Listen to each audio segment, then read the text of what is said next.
আপনারা সকলেই জানেন যে আমাদের প্রাণপ্রিয় নেতা, বিএনপির প্রাণপ্রিয় নেতা, বাংলাদেশের অবিসংবাদিত নেতা জনাব তারেক রহমানের স্বদেশ প্রত্যাবর্তন আগামীকাল 25 তারিখ বাংলাদেশে 11:55 ওনার আগমন ঘটবে, এয়ারপোর্টে ল্যান্ড করবে। তারপরে কুড়িল বিশ্ব রোড 300 ফিটে তাকে সংবর্ধনা দেওয়া হবে। আমরা প্রত্যাশা করছি যে বাংলাদেশ নয়, দক্ষিণ এশিয়ার মধ্যে কোনো নেতার যদি স্বাধীনতার পর সংবর্ধনা হয়, এটা হবে সবচেয়ে বৃহৎ এবং জনবহুল সংবর্ধনা, যেটা বাংলাদেশে নতুন ইতিহাস সৃষ্টি করবে। আমরা হাইমচর থেকে একটা লঞ্চ নিয়েছি বগদা দিয়া, আমরা প্রায় 1000 থেকে 1200 লোক নিয়ে আমরা সেখানে যাচ্ছি।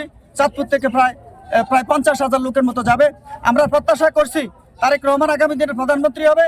মানিক ভাই, আমরা যখন ঢাকা যাব, চাঁদপুরের সকল লোক আমাদের টার্মিনাল থেকে, ঢাকা সদরঘাট থেকে আমাদেরকে রিসিভ করবেন।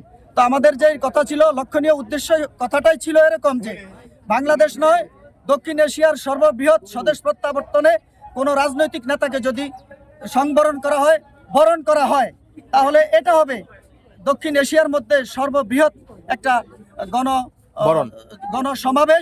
গণসমাবেশ বললে ভুল হবে। এটা হবে বাংলাদেশের ইতিহাস, নতুন ইতিহাস। সুতরাং আগামী দিনে তারেক রহমানকে সকলের কাছে প্রত্যাশা, বাংলাদেশ প্রধানমন্ত্রী হবে। তারপরে 31 দফা বাস্তবায়ন হবে। 31 দফা বাস্তবায়ন হলে গরিব দুঃখী খেটে খাওয়া মানুষের বাক স্বাধীনতা, গণতন্ত্র, ধর্মীয় মূল্যবোধ সবকিছু রক্ষা পাবে, এই প্রত্যাশা করছি। সকলের সুশৃঙ্খল পরিবেশ বজায় রেখে যাবেন এবং আসবেন, সেটাই প্রত্যাশা করছি উত্তরাল ইউনিয়ন বিএনপির পক্ষ থেকে। আপনাদেরকে ধন্যবাদ কালবেলা এবং আলোর পক্ষে ধন্যবাদ। আপনার নাম এবং সাংগঠনিক পরিচয়? আমি সিনিয়র যুগ্ম সাধারণ সম্পাদক 2 নং আলগী উত্তর ইউনিয়ন বিএনপি এবং তথ্য ও যোগাযোগ বিষয়ক সম্পাদক হাইমচর উপজেলা বিএনপি, সাবেক জেলা ছাত্র দলের আইন বিষয়ক সম্পাদক, ল কলেজ শাখার সাবেক নির্বাচিত সভাপতি। Thank you.